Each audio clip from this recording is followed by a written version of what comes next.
अनुच्छेद बात कहता नहीं तो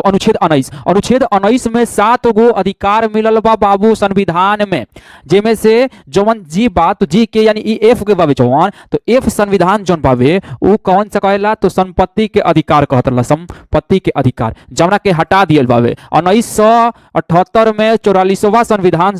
संविधान संशोधन जन भइल संशोधन ओकरे अंतर्गत हटा दियल। ठीक बा। 19A का कहेला तो संविधान के बतावतानी आर्टिकल 19A कहेला बोलने का अधिकार, हम सके बोले का अधिकार बाबे, कुछ बोल सके निसन, मतलब गाड़ी ना, एकरा मतलब ना बोल के गाली दिसन, गाली दिसन, तो हमने बोले का अधिकार अगर ना अधिकार रही तो हम सके ना बोल पैती सन। ओकरा पास जो अनुच्छेद जो 19B का कहेला सभा एकत्रित करने का अधिकार, हम सके एकत्रित लोग के कर सके निसन, कोनो भी प्लान बनावे के बा, योजना बनावे के बा, अंतर्गत चाहे इसका सम्मेलन कोनो चाहे कुछ भी आंदोलन चाहे कुछ भी कहे के बाबे तो हम सके एकत्रित लोग के कर सके निसन। अब वो कहती है तो बिना हथियार के, हथियार लेके लोग एकत्रित करम तो वो अपराध बाबे, वो हथियार नहीं के करे के 19B कहेला। 19 जो C कहेला वो कहेला कि संघ बनाने का अधिकार, हम संघ बना सकते हैं, जैसे कि कई लोगों का ग्रुप बनाकर कुछ बोल सकते हैं तो संघ बोलते हैं। अनुच्छेद 19D का कहेला तो कहता है कि देश के किसी भी क्षेत्र का में आगमन, हम भारत जैसे हो गया तो भारत में कहीं भी हम घूम सकते हैं, कहीं भी हम घूमने का अधिकार है, किसी भी क्षेत्र में जा सकते हैं,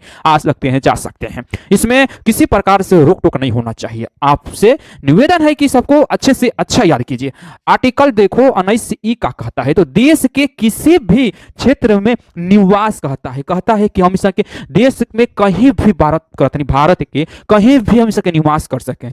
कहीं भी महाराष्ट्र, मुंबई, हैदराबाद, चेन्नई, तमिलनाडु कहीं भी निवास कर सके, कहीं भी रह सके।